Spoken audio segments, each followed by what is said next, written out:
Hello, welcome to Levant TV headlines. Yemeni rebels have crossed a red line and will pay a high price for deadly bombardments of Saudi Arabia, the Saudi-led coalition said hours after the kingdom proposed a humanitarian ceasefire.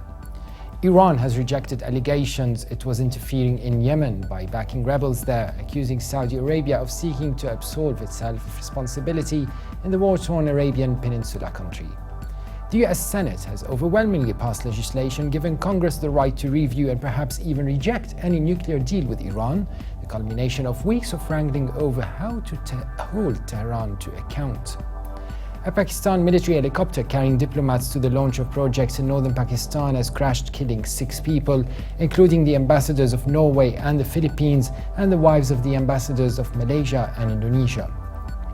And Britain's Conservative Party has secured an effective parliamentary majority, with most results from a national election reported.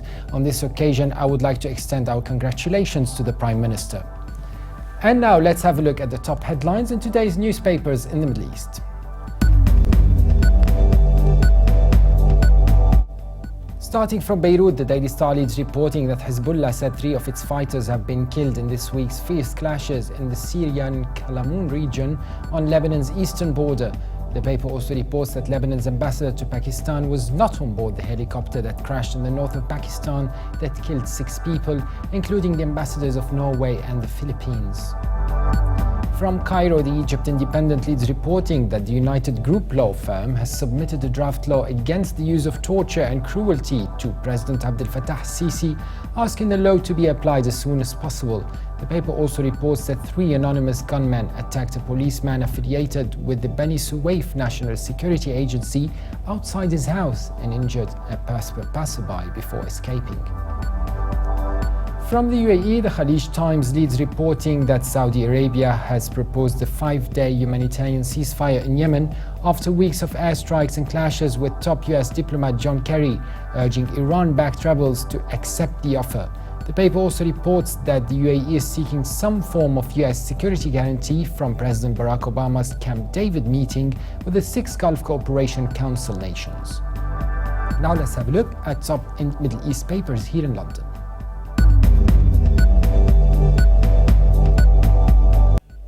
The Telegraph leads Middle East news section reporting that US airstrikes in Yemen has killed the senior al-Qaeda official who appeared in a video claiming the deadly January attack on French magazine Charlie Hebdo.